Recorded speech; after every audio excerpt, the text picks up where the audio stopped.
لله نحمده ونستعينه ونستغفره ونؤمن به ونتوكل عليه ونعوذ بالله من شرور أنفسنا ومن سيئات أعمالنا. من يهده الله فلا مضل له ومن يضلله فلا هادي له.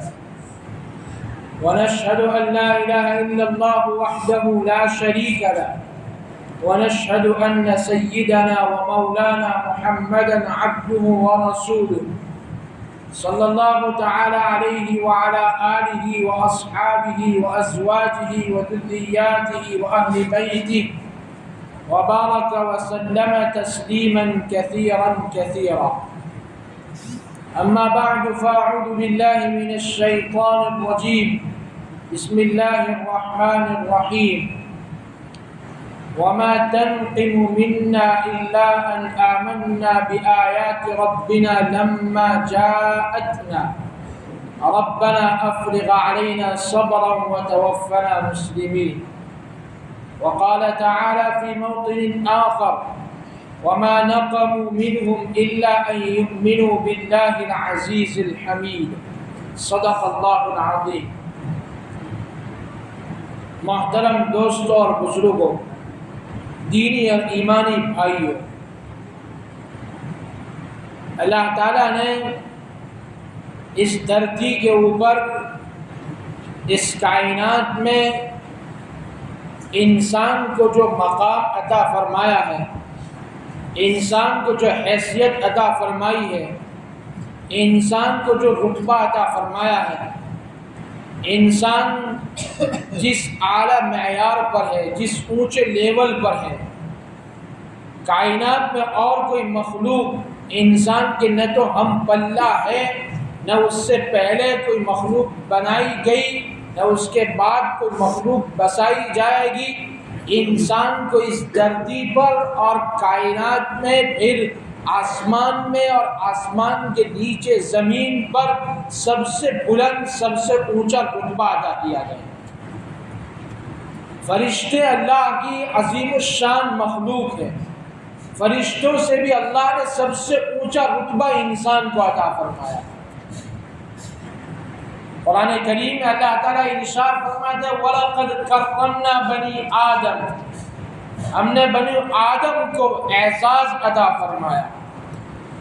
ایک جگہ پر ارشاد فرمایا وَلَقَدْ خَلَقْنَا الْإِنسَانَ فِي أَحْسَنِ تَقْوِيمٍ، ہم نے انسان کو بہترین سانچے میں ڈھال کر پیدا کیا.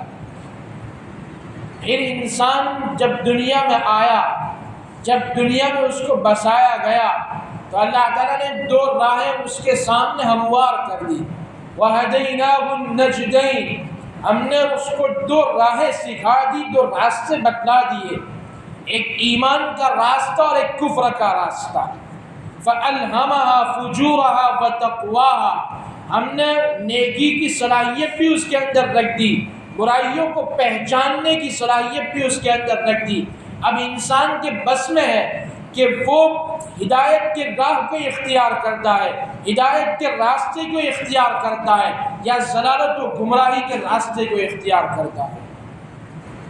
اگر انسان ہدایت کے راہ پر چلے گا، اگر انسان اللہ کی مرضیات پر چلے گا، اگر انسان پیغمبروں کی مان کر چلے گا، اگر انسان اللہ پر ایمان لائے گا، پیغمبروں پر ایمان لائے گا، آسمانی کتابوں پر ایمان لائے گا، آخرت پر اس کا ایمان ہوگا، حشر و نشر کے اوپر اس کا ایمان ہوگا، قیامت پر اس کا ایمان ہوگا، تقدیر الہی پر اس کا ایمان ہوگا، تو پھر ایسے انسان کے لیے اللہ تعالیٰ نے وعدے فرمائے یدخلہم جنات تجری من تحتها الانہار خالدین فیہا ابدا، کہ اللہ تعالیٰ ایسی جنت میں اس کو بسائیں گے، ایسی جنت میں اس کو جگہ عطا فرمائیں گے جن کے نیچے سے نہریں رواں دواں ہوگی، جس کے نیچے سے نہریں جاری ہوگی، خالدین فیہا ابدا.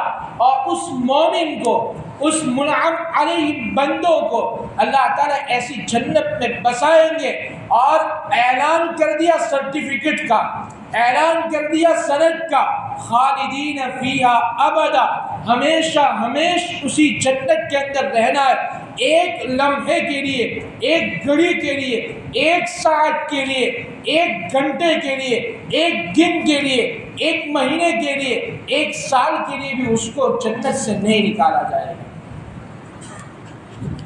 أَفَحَسِبْتُمْ أَن تَدْخُلُوا الْجَنَّةَ وَلَمَّا يَأْتِكُمْ مَثَلُ الَّذِينَ خَلَوْا مِن قَبْلِكُمْ مَسَّتْهُمُ الْبَأْسَاءُ وَالضَّرَّاءُ وَزُلْزِلُوا حَتَّى يَقُولَ الرَّسُولُ وَالَّذِينَ آمَنُوا مَعَهُ مَتَىٰ نَصْرُ اللَّهِ۔ لیکن کیا جنت اتنی سستی ہے، کیا جنت کا سودا اتنا آسان ہے کہ ہر کوئی جنت میں داخل ہو جائے گا، یا ہر کوئی اللہ کی انعامات کا مستحق ہو جائے گا، ہر کوئی اللہ کی نوازشوں کا مستحق ہو جائے گا؟ کیا جنت میں مومن ایسے ہی داخل ہو جائے گا؟ دنیا کے اندر اس کو بسایا، اس کو جو سند عطا کی، اس کو جو لقب عطا کیا گیا، کیا اس کے مطابق وہ زندگی گزارے گا کہ نہیں گزارے گا؟ اللہ تعالیٰ اس دنیا کے اندر انسانوں کو دو مرحلے سے گزارتے ہیں، ایک مرحلہ سختیوں کا ہے اور ایک مرحلہ اللہ کے انعامات کا ہے۔ ایک دور صبر کا آتا ہے، ایک دور شکر کا آتا ہے۔ قرآن کریم میں اللہ تعالیٰ نے ایمان والوں کے متعلق بتلایا، ایمان والوں کے متعلق بیان فرمایا کہ جو اللہ کے بندے ہیں، جنہوں نے اللہ پر ایمان قبول کیا، ان کے لیے دونوں طرح کے دور آئیں گے۔ آزمائش کو دور آئے گا، دشمن طاقتوں کی طرف سے ان کے ایمان کو ہلانے کی کوشش کی جائے گی۔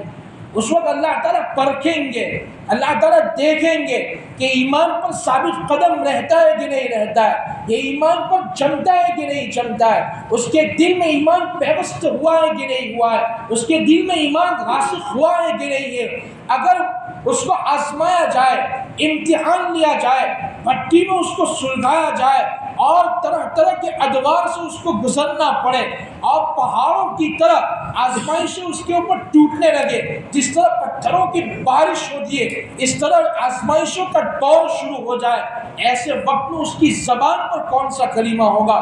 ایسے وقت میں وہ اللہ کو کس طرح پکارے گا؟ وہ اللہ کی اس آزمائش کے اوپر راضی رہتا ہے کہ نہیں رہتا ہے، یا شکوہ شکایت کی زندگی میں مبتلا ہوتا ہے؟ قرآن کریم میں اللہ تعالیٰ ارشاد فرماتے ہیں وَمَا تَنْقِمُ مِنَّا إِلَّا أَنْ آمَنَّا بِآيَاتِ رَبِّنَا لَمَّا جَاءَتْنَا رَبَّنَا أَفْرِغْ عَلَيْنَا صَبْرًا وَتَوَفَّنَا مُسْلِمِينَ۔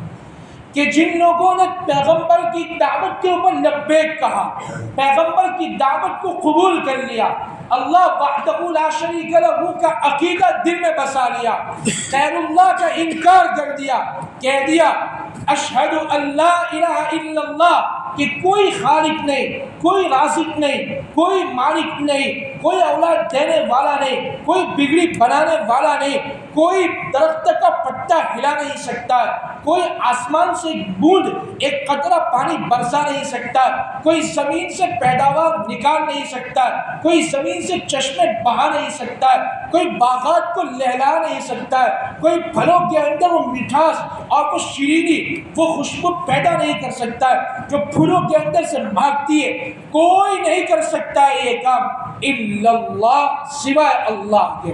وَمَن يَكْفُرْ بِالطَّاغُوتِ وَيُؤْمِن بِاللَّهِ فَقَدِ اسْتَمْسَكَ بِالْعُرْوَةِ الْوُثْقَىٰ، کہ جس نے طاغوت کا انکار کر دیا اور اللہ پر ایمان لے آیا، اس نے گویا کہ مضبوط کڑے کو تھام لیا، اب اس کڑے کو کوئی اس کے ہاتھ سے چھین نہیں سکتا ہے اور وہ کڑا گر نہیں سکتا ہے۔ لیکن جب اللہ پر ایمان لے آئیں گے، اللہ کو مانیں گے، نماز پڑھیں گے، قرآن سے وابستہ ہو جائیں گے، نبی کی رسالت کو تسلیم کریں گے، نبی کی سنتوں پر عمل کریں گے، نبی کا نام بلند کریں گے، نبی سے محبت کریں گے، نبی کے صحابہ سے محبت کریں گے، اللہ کی محبت جب دل میں پیوست ہوگی تو پھر امتحان کا دور شروع ہو جائے گا، آزمائشوں کا دور آئے گا، ایگزامینیشن ہال سے اس کو گزرنا پڑے گا۔ ایسا دور آئے گا کہ اللہ تعالیٰ کی طرف سے فرمایا گیا، پیغمبر چیخ پڑے، پیغمبروں کی چیخ نکل گئی، متی نصر اللہ، اے اللہ مدد کب آئے گی؟ اے اللہ نصرت کے بگل کب بجیں گے، اے اللہ نصرت کی ہوائیں کب چلے گی؟ الا ان نصر اللہ قریب۔ اس وقت اللہ تعالیٰ فرماتے ہیں کہ پیغمبر اور پیغمبر کے صحابہ جب ڈٹ جاتے ہیں، حالات سے ٹکراتے ہیں، حالات سے گھبراتے نہیں ہیں، تو پھر اللہ تعالیٰ ارشاد فرماتے ہیں الا ان نصر اللہ قریب، کہ اللہ کی مدد، اللہ کی نصرت بہت قریب ہے۔ اہل ایمان کا کیسے امتحان ہوا، اس پر وہ کیسے ڈٹ گئے۔ تاریخ کی کتابوں کے اندر، قرآن کی لکیروں کے اندر، قرآن کے صحیفوں میں، اوراق میں اور قرآن کے واقعات میں اللہ تعالیٰ نے کھول کھول کر اس کو بیان کر دیا ہے۔ حضرات مفسرین نے اللہ کے رسول صلی اللہ علیہ وسلم سے ایک طویل روایت نقل فرمائی ہے۔ آپ صلی اللہ علیہ وسلم کو جب معراج کا سفر کرایا گیا، آپ صلی اللہ علیہ وسلم مسجد نبوی میں تشریف فرما، مسجد الحرام میں تشریف فرما دے، ام ہانی کے مکان سے آپ کو مسجد الحرام پہنچایا گیا، وہاں سے بیت المقدس کا سفر کرایا گیا اور پھر وہاں سے معراج کا سفر ہوا۔ آپ صلی اللہ علیہ وسلم کا ایک جگہ سے گزر ہوا، آپ دیکھتے ہیں کہ ایک زبردست اور شاندار خوشبو مہک رہی ہے۔ آپ صلی اللہ علیہ وسلم نے حضرت جبرائیل علیہ السلام سے پوچھا ایک خوشبو کیسی ہے؟ حضرت جبرائیل علیہ السلام کہنے لگے محمد تم جانتے ہو یہ خوشبو کیسی ہے؟ آپ صلی اللہ علیہ وسلم نے فرمایا میں نہیں جانتا۔ تو فرمایا فرعون کی بیٹی کو جو عورت کنگن کیا کرتی تھی، فرعون کی بیٹی کو جو عورت سوارا کرتی تھی، اس کے اور اس کی اولاد کا یہ اعزاز ہے جو اللہ تعالیٰ تمہیں اس کے اعزاز کو بتلا رہا ہے۔ ان کا اعزاز کیوں کیا گیا، ان کا اکرام کیوں کیا گیا؟ آپ صلی اللہ علیہ وسلم کو سفر معراج میں ایسی خوشبو کیوں سنائی گئی، کیوں بتلائی گئی، کیوں سگائی گئی؟ آپ صلی اللہ علیہ وسلم نے وہاں پر جو منظر دیکھا، جو واقعات دیکھے، جو احوال دیکھے، آپ صلی اللہ علیہ وسلم کو ان واقعات اور ان احوال میں ایک خوشبو کے اوپر سے بھی گزر ہوا۔ حضرات مفسرین فرماتے ہیں فرعون کی بیٹی تھی، فرعون کی بیٹی کو ایک عورت سنگارا کرتی تھی، سوارا کرتی تھی، جس کا نام تو تاریخ نے محفوظ نہیں رکھا، لیکن اس کے کارنامے کو تاریخ نے محفوظ رکھا، اس کے کارناموں کو کتابوں نے محفوظ رکھا۔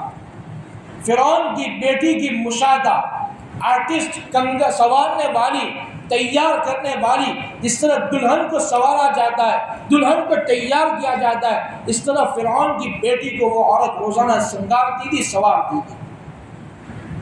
اس کا جو شوہر تھا وہ اسلام لے آیا۔ فرعون کو جب معلوم ہوا کہ اس کا شوہر اسلام لایا ہے، فرعون نے اس سے کہا کہ مجھے رب تسلیم کر لو، مجھے رب مان لو، اور موسیٰ علیہ السلام کی تکذیب کرو، موسیٰ جو شریعت لے کر آئے اس کو جھٹلاؤ۔ ان کے شوہر نے منع کر دیا کہ میں یہ کام نہیں کر سکتا۔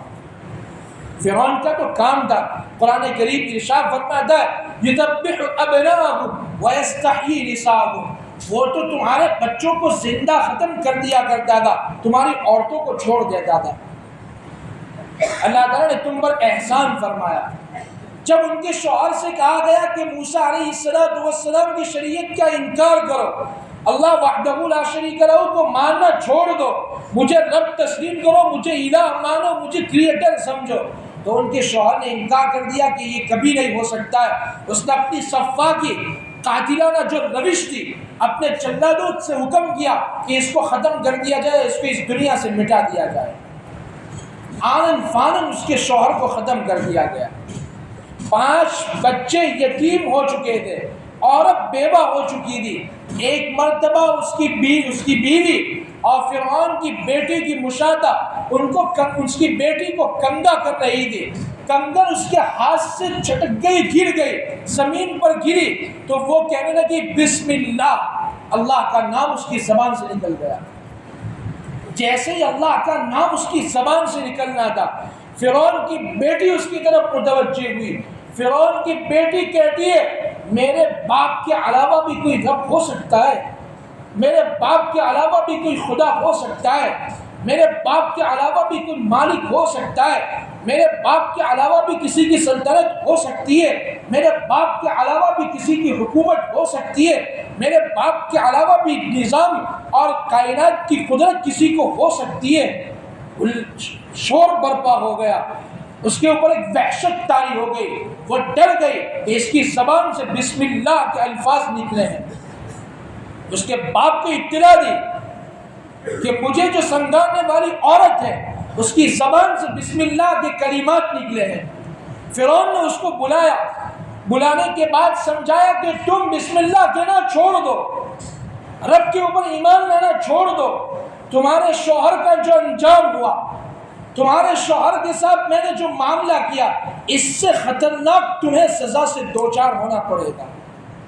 لیکن ایمان جب دل کے اندر پیوست ہو جاتا ہے، ایمان جب دل کے اندر داخل ہو جاتا ہے تو پھر آدمی کا پورا یقین، پورا اعتماد اللہ کی ذات پر ہوتا ہے کہ نصرت اور مدد اگر آ سکتی ہے تو اللہ کی طرف سے آ سکتی ہے۔ حضرات صحابہ غزوہ احد کے موقع پر 70 صحابہ شہید ہو چکے تھے، 70 صحابہ زخمی ہو چکے تھے۔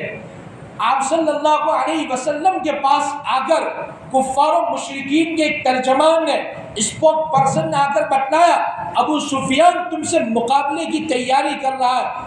آپ نے صحابہ کے درمیان تقریر کی، صحابہ کو جوش دلایا کہ چلو ابو سفیان کے ساتھ مقابلہ کرنا ہے۔ تو اللہ تعالیٰ ارشاد فرماتا ہے الذين استجابوا لله والرسول من بعد ما أصابهم القرح للذين أحسنوا منهم واتقوا أجر عظيم الذين قال لهم الناس إن الناس قد جمعوا لكم فاخشوهم فزادهم إيمانا وقالوا حسبنا الله ونعم الوكيل۔ صحابہ کی زبان سے اس وقت کیا الفاظ نکلے تھے؟ حضرت ابراہیم علیہ السلام نے نمرود سے مقابلہ کیا، نمرود دندنا رہا تھا، نمرود نے باقاعدہ اسٹیج سجایا، مجلس منعقد کی، حضرت ابراہیم علیہ السلام سے کہتا کہ مجھے رب مانو، مجھے خدا مانو۔ ابراہیم علیہ السلام کہنے لگے میرا رب تو لوگوں کو زندہ بھی کرتا ہے، لوگوں کو مارتا بھی ہے، تو کہاں زندہ کرتا ہے، تو کہاں مارتا ہے؟ وہ ایک آدمی کو لاتا ہے اور اس کو ختم کر دیتا ہے، دوسرے مجرم کو لاتا ہے اور اس کو چھوڑ دیتا ہے اور کہتا ہے ابراہیم دیکھا، ایک کو میں نے زندگی عطا کی ہے، ایک کو کیفر کردار، ایک کو ختم کر دیا۔ ابراہیم علیہ السلام نے کیا کہا فَإِنَّ اللَّهَ يَأْتِي بِالشَّمْسِ مِنَ الْمَشْرِقِ فَأْتِ بِهَا مِنَ الْمَغْرِبِ۔ اے نمرود اگر تجھے اپنی خدائیت کا دعویٰ ہے، تجھے اپنے رب ہونے کا غرور ہے، تکبر کے اندر تو مبتلا ہے، میرا رب تو روزانہ مشرق سے سورج کو نکالتا ہے، تو مغرب سے نکال کر دکھا۔ حق کا پکا ہو گیا۔ حضرات مفسرین عجیب و غریب بات وہاں پر نقل کرتے ہیں، اگر نمرود ابراہیم علیہ السلام سے یہ کہتا کہ ابراہیم وہ میں رب ہوں جو روزانہ مشرق سے نکالتا ہوں، تیرا رب اگر رب ہے تو مغرب سے نکال کر دکھائے۔ حضرات مفسرین فرماتے ہیں خدا کی قسم اسی وقت اللہ تعالیٰ مغرب سے سورج نکال کر ابراہیمیت کی حقانیت کو لوگوں کے سامنے آشکارا کر دے۔ نمرود جب سٹ پٹا گیا، حیران ہو گیا، تو اس نے اعلان کر دیا کہ آگ چلاؤ، اس میں ابراہیم کو ڈال دیا جائے گا۔ اس وقت جبرائیل علیہ السلام نے آ کر پوچھا کہ ابراہیم مدد کی، اعانت کی، نصرت کی ضرورت ہے؟ تو کہنے لگے حسبنا اللہ ونعم الوکیل، اللہ ہی ہمیں کافی اور بہترین کارساز ہے۔ صحابہ نے جب دھمکی دی گئی، وارننگ دی گئی اور یہ کہا گیا کہ تمہارے لیے چٹھا تیار کر دیا ہے، تمہارے مقابلے کے لیے فوج تیار کر دیے، صحابہ کی زبان سے بھی الفاظ نکلے حسبنا اللہ ونعم الوکیل، اللہ ہی بہترین کارساز ہے اور اللہ ہی کے اوپر ہمارا بھروسہ ہے۔ فرعون کی بیٹی کی مشاہدہ کے دل میں ایمان پیوست تھا، ایمان داخل تھا۔ وہ کہنے لگی کہ تمہاری ساری مصیبتوں کو جھیلنے کے لیے، اب برداشت کرنے کے لیے میں تیار ہوں، لیکن ایک رائے کے دانے کے برابر، ایک بال کے برابر بھی میں پیچھے ہٹنے کے لیے تیار نہیں، اسلام چھوڑنے کے لیے اور موسیٰ علیہ السلام کی شریعت کو چھوڑنے کے لیے تیار نہیں۔ فرعون نے کہا کہ اس کو جیل خانے میں ڈال دیا جائے، جیل خانے میں ڈال دیا گیا، لیکن آ کر بتلایا گیا اس کی وجہ سے اس کے ایمان میں رائے کے دانے کے برابر بھی فرق نہیں ہوا۔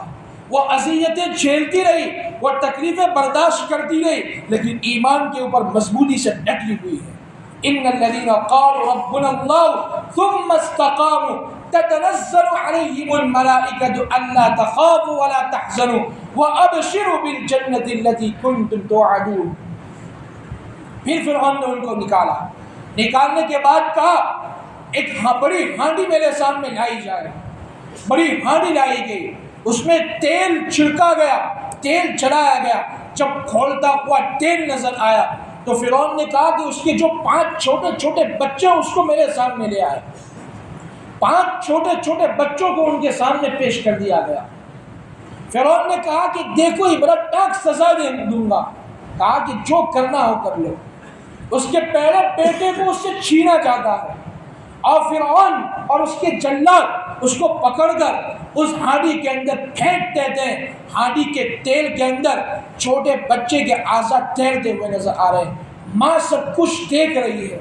ایک مرتبہ زبان سے کلمہ کفر کہہ سکتی تھی لیکن ایمان دل کے اندر ایسا بے بس تھا, ایسا پہاڑ کی طرح ڈٹ گیا تھا, جم گیا تھا کہ بیٹے کی موت منظور, شوہر کی وفات منظور, لیکن ایمان سے رائے کے دانے کے برابر بھی پیچھے ہٹ نہیں کرتا. دوسرے بیٹے کو لایا گیا, اس کے ساتھ بھی اسی طرح معاملہ کیا گیا جو اس کے بھائی کے ساتھ کیا گیا. تیسرے بیٹے کو لایا گیا, سب بھائیوں کی آنکھوں پر ہاتھ پڑے ہوئے ہیں, دیکھنے کے لیے وہ منظر تیار نہیں ہے کہ ہمارے بھائیوں کے ساتھ یہ کیا ہو رہا ہے. ماں کی جسم کے اوپر کیا گزری ہوگی, ماں کے اوپر کب کبھی تاری ہو گئی ہے, ماں کے دل کے اوپر کیا گزری ہوگی, ماں اس وقت کیا سوچ رہی ہوگی. چوتھے بیٹے کو بھی اس سے چھینا جاتا ہے, اس کو بھی اس تیل کی ہانڈی کے اندر ڈال دیا جاتا ہے. آخری 5واں بچہ ہے, ماں کا دودھ پی رہا تھا, چند ایام گزرے تھے, اس کے باپ کو ختم کر دیا گیا. اس کی نگاہوں کے سامنے 4 بچوں کو اور اس کے 4 بھائیوں کو ختم کر دیا گیا. چھوٹا بچہ کچھ نہیں جانتا ہے آج اس کے ساتھ کیا ہونے والا ہے. اس کی ماں اپنے 4 لختے جگر اور نور نظر کو اس میں ختم ہوتے ہوئے دیکھ رہی ہے. اب اس 5ویں بچے کو بھی اس کے سینے سے چھینا جاتا ہے. فرعون کے جلاد اس کو پکڑ کر اس ہانڈی کے سامنے پیش کرتے ہیں اور پھر وہ ماں دیکھتی ہے کہ اب یہ میرا لختے جگر بھی جس کو میں دودھ پلا رہی تھی مجھ سے چھینا گیا ہے. اب اس کی چیخ و پکار نکل جاتی ہے, اے اللہ مدد فرما, اے اللہ کیا ہوگا. اللہ تعالیٰ اس بچے کو قوت گویائی عطا کر دے, بولنے کی صلاحیت عطا کر دے. بچپن کے اندر گہوارے کے اندر بچہ بولتا نہیں ہے لیکن روایتوں کے اندر آتا ہے لم یتکلم فی المہد الا 3, یہ 3 بچے ایسے, اور بعض روایتوں سے ثابت ہے 8 یا 9 بچے ایسے جنہوں نے بچپن میں اپنی ماں کی گود کے اندر کلام فرمایا. وہ اپنی ماں سے کہتا ہے یا امتا فاصبری انک علی الحق, اے میری ماں, اے میری محبوبہ, تو صبر کر لے, تو یہ حق پر ہے. بس یہ کہنا تھا. بچے کو بھی اس ہانڈی میں ڈال دیا جاتا ہے, اس کی ہڈیاں بھی اوپر تیرتی ہوئی نظر آتی ہیں. اب اس مشاہدہ کی باری ہے, اس کو لایا جاتا ہے. فرعون سے وہ کہتی ہے کہ ایک درخواست میں تجھ سے کرنا چاہتی ہوں. فرعون پوچھتا ہے کہ وہ کیا درخواست ہے. کہا کہ ایک درخواست, میں تجھ سے کچھ نہیں چاہتی ہوں, بس آخری آرزو, آخری تمنا یہ ہے کہ تو میری اس بات کے اوپر عمل کر. ابھی میں اس ہانڈی کے اندر جلنے والی ہوں, جس طرح تو نے میرے شوہر کا حشر کیا, میرے بچوں کے ساتھ تو نے جو معاملہ کیا وہ میرے ساتھ ہونے والا ہے. لیکن فرعون یاد رکھنا, جب میں مر جاؤں تو میری ہڈیوں کو میرے بچوں کی ہڈیوں کے ساتھ ملا کر ایک جگہ پر دفن کر دینا, یہی آخری تجھ سے آرزو اور تمنا رکھتی ہوں. ایسا ہی کیا گیا. اس مشاہدہ کو بھی ہانڈی میں ڈال دیا گیا اور اس کے آزاد اس کو ملا کر اس کے بچے کے ساتھ ایک جگہ پر دفن کر دیا گیا. حضور اکرم صلی اللہ علیہ وسلم سفر معراج میں ایک جگہ سے گزر رہے اور آپ صلی اللہ علیہ وسلم خوشبو سونگ رہے اور خوشبو مہکائی گئی ہے. قرآن کریم ارشاد فرماتا ہے کہ ان عورتوں پر, ان بچوں پر اور ان نوجوانوں پر, ایمان پر ڈٹنے والوں کے اوپر مظالم کیوں کیے گئے. وما تنقم منا الا ان آمنا بآیات رب العالمین. فرعون نے اپنے جادوگروں کے اوپر مظالم اس لیے کیے کہ انہوں نے اس بات کا اقرار کیا فرعون تیری حکومت منظور نہیں، تیری سیادت منظور نہیں، ہم تو اللہ وحدہ لا شریک لہ کے اوپر ایمان رکھتے ہیں. ہمارا بھی عقیدہ ہونا چاہیے، ہمارے دل میں بھی ایمان اتنا مضبوطی سے جم جائے، ڈٹ جائے کہ مخالف ماحول ہمارے ایمان کے اوپر کوئی اثر نہ ڈالے. ارتداد کی ہوائیں عام ہو رہی ہے، مسلم خواتین مرتد ہو رہی ہے، مسلم دوشیزائیں مرتد ہو رہی ہے. ایسے موقع پر باپ کی ذمہ داری ہے، بھائی کی ذمہ داری ہے، بیٹا اگر عالم ہے، بیٹا اگر قرآن کو جاننے والا ہے، اس کی ذمہ داری ہے گھر والوں کے ایمان کی فکر کرے، اپنے ایمان کی، اپنے گھر والوں کے ایمان کی، رشتہ داروں کے ایمان کی، محلے والوں کے ایمان کی. ہر فرد بشر جو اسلام میں داخل ہوا ہے اس کے ایمان کی فکر ہم سب کی ذمہ داری ہے. اس لیے کہ ہمیں سب سے اونچا لقب عطا کیا گیا، سب سے بڑا اعزاز ہمیں عطا کیا گیا. کنتم خیر امۃ اخرجت للناس تأمرون بالمعروف وتنهون عن المنکر. آخر دعوانا الحمد للہ رب العالمین.